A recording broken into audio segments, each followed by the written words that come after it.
আমরা শুনছি অনেকগুলো ফ্র্যাকশন হয়ে গেছে সেনাবাহিনীর ভেতরে। হ্যাঁ, ফ্র্যাকশন অনেকগুলো হয়ে গেছে, কিন্তু ভালো খবর একটাই ওয়াকারুজ্জামানের জন্য, যে তার ফ্যাকশনটাই এখন পর্যন্ত শক্তিশালী। সাধারণ সৈনিকদের ব্যাপক অংশ তার ফ্যাকশনের সাথেই আছে। এবং আরেকটা পজিটিভ দিক, যে খুব মানে স্পষ্ট করে যে মানে অন্য একটি শক্তি, মানে বাইরের দেশ, তাকে সরাসরি সাহস জুগিয়েছে এবং সরাসরি তাকে বলেছে যে প্রসিড কিছু একটা করুন। আচ্ছা, আমি এরকমটা শুনেছিলাম আরো মাস দুয়েক আগে, যে আপনি যে দেশটির কথা বলছেন, আমেরিকার কথা বলছেন, সেখান থেকে সেনাপ্রধানকে অনুপ্রাণিত করা হয়েছিল ক্ষমতা দখলের জন্য। আপনার জানা আছে? না, কিন্তু সেনাপ্রধান তাতে রাজি হননি। সেনাপ্রধানকে আমেরিকানরা ক্ষমতা দখল করার কথা বলবে না। তিনি যখন আমেরিকা সফরে এসেছিলেন তখন নাকি সরাসরি তাকে এরকম কিছু বলা হয়েছিল, কিন্তু তিনি তাতে রাজি হননি, এমনটি আমি শুনেছি। হ্যাঁ, তিনি রাজি হবেন না, তিনি এর আগেও রাজি হননি। কারণ সেই সময় হতে পারে এটা যে ডোনাল্ড ট্রাম্পের নতুন ক্ষমতায় আসার পরে ট্রাম্পের কাছে যখন আগের সরকারের সবকিছু সমালোচনা করছিলেন, আগের সরকার যা যা করে গেছে সবগুলোকেই ডোনাল্ড ট্রাম্প তখন নিন্দা করছিলেন। বাইডেন সরকার যা যা করে গেছে, যেখানে যেখানে সরকার চেঞ্জ করেছে, কালার রেভলিউশন করেছে, সবগুলোতেই ডোনাল্ড ট্রাম্প বলছিলেন সেগুলো সবগুলো অন্যায় হয়েছে। সেই হিসাবে সেনাপ্রধানের কাছে এরকম একটি প্রপোজাল আসতে পারে যে আপনাদের ওখানেও এই বাইডেন প্রশাসন অন্যায় কাজ করেছে, সুতরাং আমি এটা কন্টিনিউ করতে চাই না। কিন্তু ডোনাল্ড ট্রাম্প তো সেই জায়গাটায় এখন আর নেই। 20 জানুয়ারির পরের ডোনাল্ড ট্রাম্প আর মে মাসের ডোনাল্ড ট্রাম্প কিন্তু এক নয়। মে মাসের ডোনাল্ড ট্রাম্প ইউনুস সরকারের সাথে, ইউনুস ব্যক্তিগতভাবে ডক্টর ইউনুসের সাথে ট্রাম্পের যত বৈরিতাই থাকুক, যাই থাকুক, কিন্তু ডোনাল্ড ট্রাম্প এখন পুরোপুরি ভাবেই আমেরিকান সরকার ডক্টর ইউনুসকে ব্যাক দিচ্ছে। এই পরিবর্তনটা হলো কেন? একদম পুরো ইউ টার্নটা কেন হলো? এই ইউ টার্নটা হলো হচ্ছে বিশেষ ডিউ টু মিয়ানমার। কারণ আমেরিকার কাছে বাংলাদেশ খুব গুরুত্বপূর্ণ কোনো কিছু না। বাংলাদেশের থেকে বেশি গুরুত্বপূর্ণ হচ্ছে ইন্দো প্যাসিফিক রিজিয়নে আমেরিকার সামরিক শ্রেষ্ঠত্ব বজায় রাখা। চীনকে ওখানে সামরিক শ্রেষ্ঠত্ব দিতে না চাওয়া বা বাধা দেওয়া। এই চীনকে বাধা দিতে গেলে চীনের স্বার্থ যেখানে যেখানে আছে সেখানে সেখানে আমেরিকাকে নাক গলাতে হবে, এবং তার সেখানে নাক গলাতে গেলে তাকে সেখানে একটা অবস্থান লাগবে। সেই অবস্থানটাই হচ্ছে বাংলাদেশের এই কোস্টাল জোন, এই জায়গাটায় বা তার অবস্থান দরকার। এবং এই দরকারের কারণেই ডোনাল্ড ট্রাম্পের প্রশাসন আপাতত ডক্টর ইউনূসের সকল কর্মকাণ্ডকে টিক চিহ্ন দিয়ে দিচ্ছেন।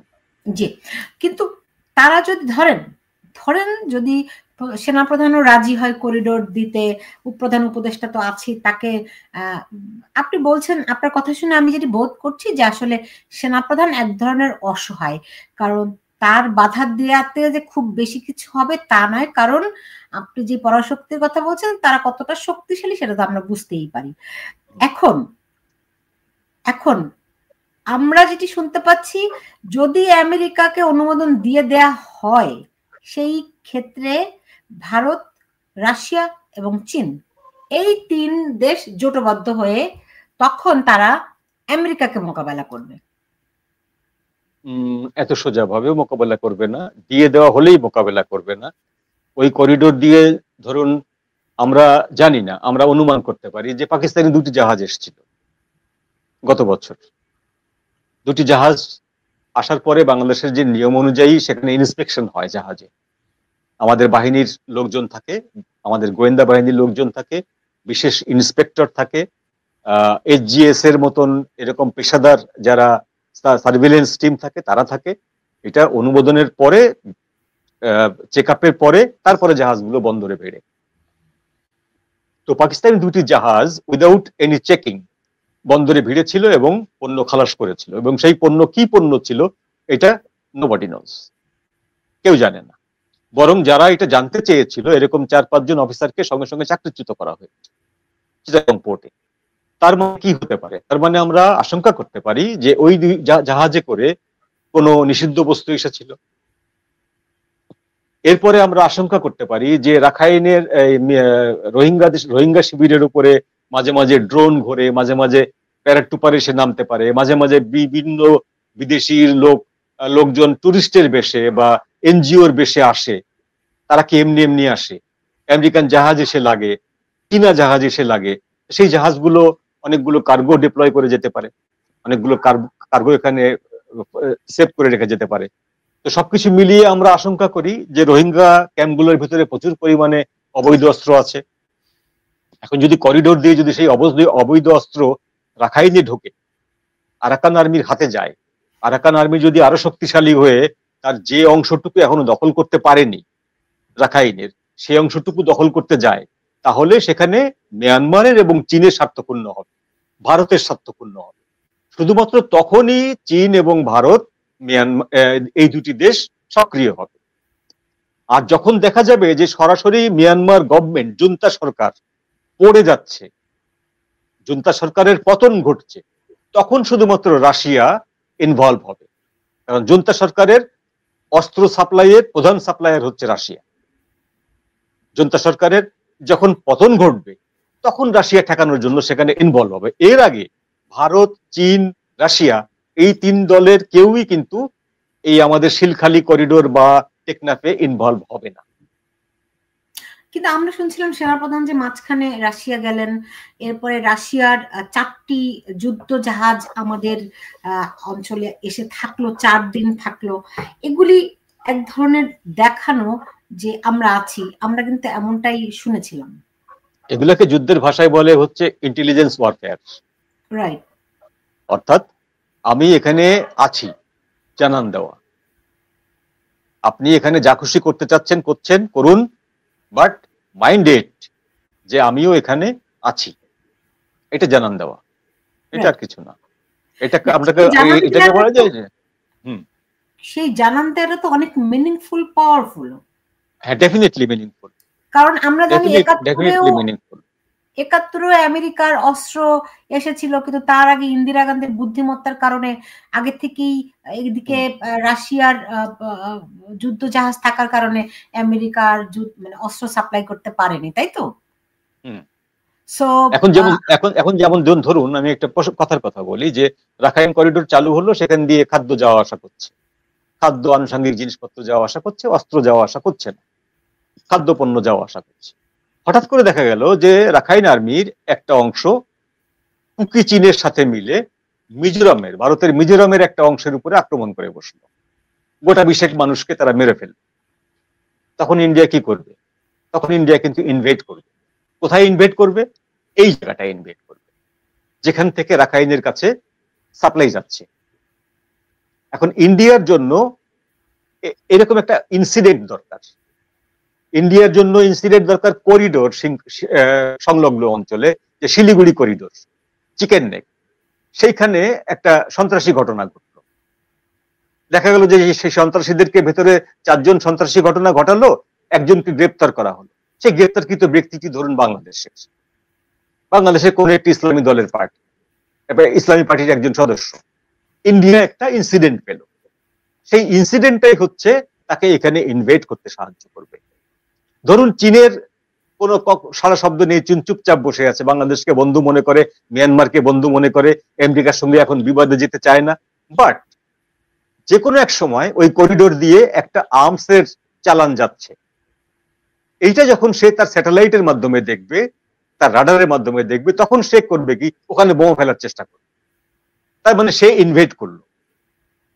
তো সে যদি ইনভেট করে, চীন যদি ওখানে ইনভেট করে, ডেফিনেটলি ওখানে ভারত ইনভেট করবে। আর চীন ভারত যেখানে ইনভেট করবে, সেখানে আমেরিকা আরো শক্তি বাড়াবে। আমেরিকা যখনই ওখানে আরো শক্তি বাড়াবে, সেখানে অবভিয়াসলি রাশিয়া এসে ইনভেট করবে। তাহলে প্রথমত একটি স্ফুলিঙ্গ দরকার, ছোট্ট একটি ভুল বা ছোট্ট একটি ইচ্ছাকৃত ভুল, তার পরপরেই এই 3টি পরাশক্তিকে ওখানে ডেকে আনা হবে বা এসে যাবে, অটোমেটিক্যালি এসে যাবে। আর এটা যদি না ঘটে, যদি শুধুমাত্র চাইলের বস্তা যায়, আলু যায়, পটল যায়, কাপড় চোপড় যায়, ওরা রাডারে দেখে, ওরা ওদের গোয়েন্দার মাধ্যমে খবর পায় যে না কোনো আর্মস টার্মস ঢুকছে না, তাহলে কোনো কিছু ঘটবে না, করিডোরের মতো চলবে।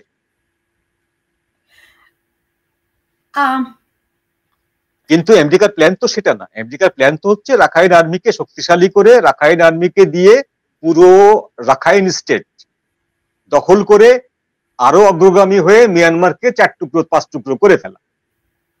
4-5 টুকরো করে ফেললে মিয়ানমারের কাচিন যে অঞ্চলটা, কাচিন স্টেট যেটা, সেটা হলো সাংঘাতিক রকম রিসোর্সফুল। সেখানে রেয়ার আর্থ মিনারেল পাওয়া যায়, সেখানে কিছু রেয়ার জিনিসপত্র পাওয়া যায়। সেইটার দখল নিতে চীন উদ্গ্রীব হয়ে আছে, ভারত উদ্গ্রীব হয়ে আছে, আমেরিকা উদ্বিগ্ন হয়ে আছে, রাশিয়া উদ্গ্রীব হয়ে আছে, সব শক্তিগুলো উদ্গ্রীব হয়ে আছে। বাংলাদেশ নাই, কারণ বাংলাদেশে ওই জিনিস দিয়ে বাংলাদেশ কিছু করতে পারবে না। তো যদি এরকম একটা ঘটনা ঘটে যে এই করিডোরকে কেন্দ্র করে এখানে একটা আনরেস্ট পরিস্থিতি সৃষ্টি হয়, তাহলে এই তিনটি শক্তি কম বেশি একদিন দুদিনের ব্যবধানে এখানে ইনভলভ হয়ে যাবে। এখন দেখুন, ডক্টর ইউনূস এত বড় ঝুঁকি যে নিচ্ছেন, তিনি এই তার জীবনের শেষ বেলায় এসে, ঝুঁকি না মানে এটা তো একটা, আমার আজকে একজন গেস্ট বলছিলেন যে এটা একটা মির্জাফরি, হ্যাঁ, তো এই বাংলাদেশের সঙ্গে যে এই কাজটি করছেন তিনি, এটা তো অনেকের পক্ষে বিশ্বাস করা কঠিন। না, এটা কঠিন না, এটা আমার কাছে খুব অবাক লাগেনি, কারণ এটা হলো যে কমিটমেন্ট, এটা হচ্ছে একটা কমিটমেন্ট। যেমন ধরুন যে আপনি একটি দলকে $1 বিলিয়ন দিলেন নির্বাচনে, সেই দলটি নির্বাচনে জিতলো না, তাতে করে কি সেই দলটির সাথে আপনার সম্পর্ক নষ্ট হবে? নষ্ট হবে না তো, কারণ আপনি তাকে টাকা দিয়েছেন। সামহাউ সে জিততে পারেনি, ক্ষমতায় আসেনি, কিন্তু আমেরিকান ক্ষমতার কাঠামোটা এমন যে যারা বিরোধী দলে থাকে তারাও কিন্তু সরকারের ক্যাবিনেটের ভেতরে অনেক শক্তি রাখে। সিনেটররা, বিদেশি মানে বিপক্ষ দলের সিনেটর ছাড়া কোন রকম কমিটি তৈরি হয় না। আমাদের দেশে যেমন একতরফা হয়, যে আওয়ামী লীগ যখন ক্ষমতায় আছে 280টি আসন নিয়ে, তখন আর কেউ নাই, যতগুলো কমিটি হবে সবগুলো লোক আওয়ামী লীগেরই লোক। বিএনপি আমলেও তাই ছিল। কিন্তু আমেরিকার সিস্টেমটা তো আলাদা, সেখানে তো ইউনিয়ন সিস্টেম। সেখানে একটি স্টেট সরাসরি আমেরিকান কেন্দ্রীয় সরকারকে অস্বীকার করতে পারে যে আমার এখানকার ল এনফোর্সমেন্ট ডিপার্টমেন্ট কিভাবে কাজ করবে এটা আমি জানি, আমি সামলাবো, তাদের নিজস্ব আইনে চলে। তো সেইখানে বিরোধী দলকে আমি একসময় টাকা দিয়েছিলাম, বা আমার বন্ধু তারা ক্ষমতায় যায়নি, দ্যাট ডাজ নট মিন যে তারা একেবারেই ক্ষমতাচ্যুত হয়ে গেছে, তা তো না। সুতরাং উনি যে কমিটমেন্ট করেছিলেন, সেই কমিটমেন্টের জায়গা থেকে উনি ঠিক আছে। উনি 1 নম্বর হচ্ছে কমিটমেন্ট করেছিলেন, 2 নম্বর হচ্ছে যে চিটাগং পোর্ট, মংলা পোর্ট, দেশের সীমান্ত, দেশের বাণিজ্য বিদেশের কাছে তুলে দেওয়ার ব্যাপারে তার বহু আগে থেকে পরিকল্পনা ছিল। 2006 সালেই, আমি এর আগে একটা আলোচনা আপনার এখানে বলেছিলাম যে 2006 সালে উনি চেষ্টা করেছিলেন চিটাগং পোর্টকে দিয়ে দেওয়ার পরামর্শ দিয়েছিলেন নোবেল পাওয়ার পরপরই। তো সেই সময় ঠেকিয়েছিল ওটা হচ্ছে মহিউদ্দিন সাহেব, আওয়ামী লীগ এসে জিতে চেয়েছিল, আওয়ামী লীগের নেতাই মহিউদ্দিন সাহেব নিজের জান বাজি রেখে আন্দোলন করে ওটা ঠেকিয়েছিলেন। তো এখন দেশের বিভিন্ন অংশকে লিজ দিলে বহিঃশক্তির কাছে বাণিজ্য হবে, সেই বাণিজ্য দিয়ে আমি জনগণকে বলতে পারবো যে এই দেখো তোমাদের জন্য আমি টাকা নিয়ে আসলাম, ডলার নিয়ে আসলাম। কিভাবে আনলাম ডাজ নট ম্যাটার। এটা হলো চীনের টেং শাওপিং এর থিওরি। বিড়ালটি ইঁদুর ধরতে পারে কিনা, বিড়ালটি সাদা কিংবা কালো, এতে কিছু যায় আসে না, বিড়ালটি ইঁদুর ধরতে পারে কিনা, দিস ইজ দ্য কজ। তো ডক্টর ইউনূস বলবেন আমি টাকা আনতে পেরেছি কিনা, কিভাবে আনি, that is not your Outlook.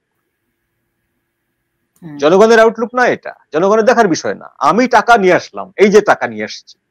তো এই জন্য ডক্টর ইউনূসের এই বিষয়ে কোনো হেজিটেশন নাই, তার কোনো মর্মবোধ নাই, মর্মপীড়া নেই, বা তার কোনো দায়বোধ নাই, উনি দিয়ে দিচ্ছেন। কি হবে যদি এখানে 4-5টা শক্তি এসে যুদ্ধ করে, বাংলাদেশটা যদি খন্ড বিখণ্ড হয়ে যায়, বা বাংলাদেশটা যদি আনরেস্ট হয়ে যায়, বাংলাদেশের মানুষ যদি অকাতরে প্রাণ দেয়, ওনার কোনো সমস্যা নেই তো। উনি তো 3-4টে দেশের নাগরিক, উনি যে কোনো একটা দেশে চলে যাবেন।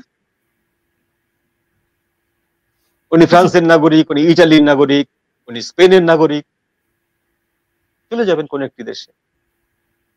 এবং ওনার ক্যাবিনেটের 75% সদস্যই হচ্ছে ডুয়েল সিটিজেনশিপ, তারা সবাই চলে যাবেন।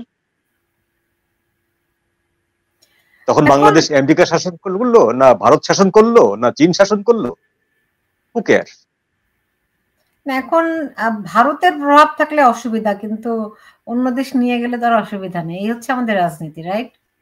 হ্যাঁ, আমাদের যে এটা ট্র্যাডিশনাল রাজনীতি আমাদের। এখন আমাদের এটা মজ্জাগত। এখন এখন এইগুলি ঠেকানোর কি উপায় আছে? এগুলি সেনাপ্রধান কি করবেন? আসলে এগুলি আসলে জনগণের হাতে নেই। জনগণের হাতে যদি থাকতো, মানে আমি জনগণ বলতে বলছি জনগণ না, জনগণের পার্টি। জনগণের পার্টি বলতে দুইটি প্রধান পার্টি আছে জনগণের এখন। তিনটি আছে। একটি হলো হিডেন আওয়ামী লীগ। আওয়ামী লীগের সদস্যরা কেউ মারা যায়নি, আওয়ামী লীগের কর্মীরা কেউ মারা যায়নি, আওয়ামী লীগের নেতারা দেশ ছেড়ে পালিয়েছেন, অনেকে অনেকে জেলে আছে। কিন্তু যদি আওয়ামী লীগ তার জনগণকে, তার সাধারণ কর্মীদেরকে ডাক দেয়, দেশ রক্ষা করো, সরকারে কবে যাব আমরা কি না যাব সেটা পরের ব্যাপার, দেশ রক্ষা করো। আওয়ামী লীগের থেকে ডাক দেওয়া হলো দেশ রক্ষা করো, বিএনপি থেকে বলা হলো দেশ রক্ষা করো, জামাত থেকে বলা হলো দেশ রক্ষা করো, হেফাজত থেকে বলা হলো দেশ রক্ষা করো, বামপন্থীরা বললো দেশ রক্ষা করো। তাহলে যদি জনগণ, মাস পিপুল যদি তখন ব্যাপক অংশে মাঠে নেমে আসে, রাজপথে নেমে আসে, তখন ওয়াকারুজ্জামানের জন্য কাজটা সহজ হয়ে যাবে, এই জনগণকে লিড দেওয়ার। তখন ওয়াকারুজ্জামানই এই জনগণকে লিড দিতে পারে, এবং তখন আর আমেরিকা ডক্টর ইউনূসকে ব্যাগ দিলেও রক্ষা করতে পারবে না। জনগণের শক্তির কাছে কিন্তু সেই শক্তিটা টিকতে পারবে না। কিন্তু দুঃখজনক হলো যে জনগণকে যারা জাগ্রত করবে, এই পার্টিগুলো, জনগণ কিন্তু এমনি এমনি কোনোদিন জেগে ওঠে না। সকালবেলা ভাত খেয়ে দুপুরবেলায় বলে না চল ঢাকা যাই মিছিল করে আসি, কেউ বলে না। এদেরকে ডাকতে হয়, এদেরকে একটা ইস্যু দিয়ে, একটা প্রোগ্রাম থ্রো করে এদেরকে আঞ্চলিক নেতাদেরকে দিয়ে ডাকাতে হয়। আঞ্চলিক নেতারা তাদেরকে বলে যে অমুক দিন ঢাকা যাবো, চল ঢাকা মার্চ, ঢাকা ঘেরাও, তারপর জনগণ মাঠে নামে। দুঃখজনক হলো যে বিএনপি, জামাত, হেফাজত, অন্যান্য বাম দল বা অন্যান্য যে দলগুলো আছে, কোন দলই এখন পর্যন্ত জনগণের উপরে আস্থা রেখে জনগণকে ডেকে ঢাকায় এনে মার্চ করাতে চাইছে না। নিজেরা প্রেস ক্লাবে দাঁড়াচ্ছে 5-6 জন, কেউ শাহবাগে দাঁড়াচ্ছে, আর কেউ বিবৃতি সই করছে করিডোরের বিপক্ষে। এর বাইরে কেউ কিছু করছে না। কিন্তু এই জিনিসগুলো কিন্তু এনাফ না। এই যে বিবৃতি বা 5-6 জন দাঁড়ানো প্রেস ক্লাবের সামনে, এটা এনাফ না। যদি ঠেকাতে হয় তাদেরকে জনগণের কাছে যেতে হবে, যে বলতে হবে যে আমরা বিপদে আছি, তোমরা বিপদে আছো, দেশ শেষ হয়ে যাচ্ছে, তোমরা ঢাকায় আসো। তখন জনগণ ঢাকায় আসবে, এবং জনগণ যখন ঢাকায় আসবে তখন এই প্রশাসন, এই তত্ত্বাবধায়ক, এই অন্তর্বর্তী সরকারের এইসব চালবোল টালবোল কিছুই থাকবে না, বানের জলের মতো ভেসে যায়। হয়তো তাহলে সেনাপ্রধান সেই রকম একটি পরিস্থিতির জন্য অপেক্ষা করছেন। তিনি কি সেই পর্যন্ত সময় পাবেন? তিনি যদি সেটাই করতেন তাহলে তো তিনি ওই দলগুলোকে পরামর্শ দিতেন, বলতেন যে আপনারা আপনাদের কর্মীদেরকে ডাক দিন, বা তারাও এসে সেনাপ্রধানকে বলতে পারতেন যে আপনি আপনার সৈন্য নিয়ে রেডি থাকুন, আমরা আমাদের জনগণকে নিয়ে মাঠে আসছি, আমরা দেশ রক্ষা করব। দুই পক্ষের কেউ কি বলেছে? আমরা এখন পর্যন্ত শুনি। বুঝতে পারছি, হয়তো মানুষ এখনো পুরো বিষয়টি বুঝে সারতে পারছে না, এমনও তো হতে পারে। হ্যাঁ, মানুষ তো ধরেন, আমি তো ওই যে আগেই বললাম যে মিডিয়া, মানুষ তো মিডিয়া দেখে, টেলিভিশন দেখে, মানুষ তো এখন খবরের কাগজ পড়ে না। গ্রামের মানুষরা টিভি দেখে, তো টিভিতে তো এরকম কোনো খবর নাই। টিভিতে করিডোর নিয়ে বা দেশ দেশ নষ্ট হয়ে যাচ্ছে, দেশের ভূখণ্ড চলে যাচ্ছে, দেশের সার্বভৌমত্ব নষ্ট হচ্ছে, এইসব খবর তো টিভিতে নাই। সুতরাং জনগণ জানে না কিছু। এই জনগণকে জানাবার দায়িত্ব জনগণের পার্টির। এখন তারা সেই তো পার্টিগুলো সেই পার্টিকে জানাচ্ছে না। আমলেই নিচ্ছে না। আওয়ামী লীগকে নিষিদ্ধ করে রেখেছে, বিএনপির সঙ্গে তাদের, বিএনপি এবং এনসিপি মুখোমুখি অবস্থানে, যে এনসিপি না, এই সরকারের পার্টিকে আমল, পার্টিগুলো আসলে একটা মূলর পেছনে ছুটছে। এই বিএনপি, জামাত, হেফাজত, এই টাইপের পার্টিগুলো একটা মূল্য ঝুলিয়ে দিয়েছেন ডক্টর ইউনূস, সেই মূল্যের পেছনে ছুটছে, নির্বাচনী মূল্য। কে আগে নির্বাচনটা আদায় করতে পারে, এবং নির্বাচনটা আসলেই আমি ক্ষমতায়। বিএনপি তো নিশ্চিত যে নির্বাচন হলেই সে 280টা 270টা আসন পাবে, এবং তাকে আর কেউ সরাতে পারবে না। সেই জন্য সে জনগণের দাবি, জনগণের আকাঙ্ক্ষা, জনগণের যে ভেতরকার যে বক্তব্য, পেজটা, ওইটা পড়ার চেষ্টা করছেন, পড়তে পারছে না। যদি পড়তে পারতো তাহলে তাদের উচিত ছিল জনগণকে বোঝানো যে দেশ এখন বিপজ্জনক, আগে দেশ বাঁচাও, আমরা অমুক দিন ডাক দিচ্ছি, আপনারা সবাই চলে আসুন, ঢাকায় আসুন। এক বিএনপি, আওয়ামী লীগকে বাদ দিলাম, এক বিএনপির যদি সমস্ত নেতাকর্মী ঢাকায় চলে আসে, সেটাই তো একটা মহাবিপ্লব ঘটে যায়। কিন্তু বিএনপি সেটা করছে না। বিএনপি সেনাপ্রধানকেও বলছে না যে আমরা আপনাদের সাথে আছি, আপনি দেশ রক্ষা করুন।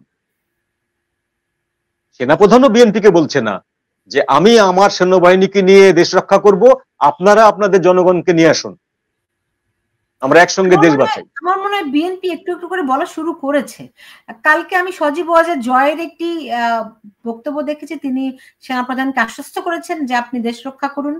বিএনপির পক্ষ থেকেও কিন্তু তারেক রহমানও কিন্তু করিডোরের বিপক্ষে কথা বলেছেন এবং সেনাপ্রধানকে অভয় দিয়েছেন ইনডিরেক্টলি। এখন যদি এটা ঘটে, যদি সত্যি সত্যি তারা আন্তরিকভাবে বলে সেনাপ্রধানকে যে আমরা সাথে আছি, আপনি দেশ রক্ষা করুন, তাহলে হয়তো আমি যে কথাটা মানে যে আশাটি করছি যে খুব দ্রুত হয়তো জরুরি অবস্থা জারি হতে পারে বা সেনাবাহিনী ক্ষমতা দখল করতে পারে, সেটা ঘটতে পারে।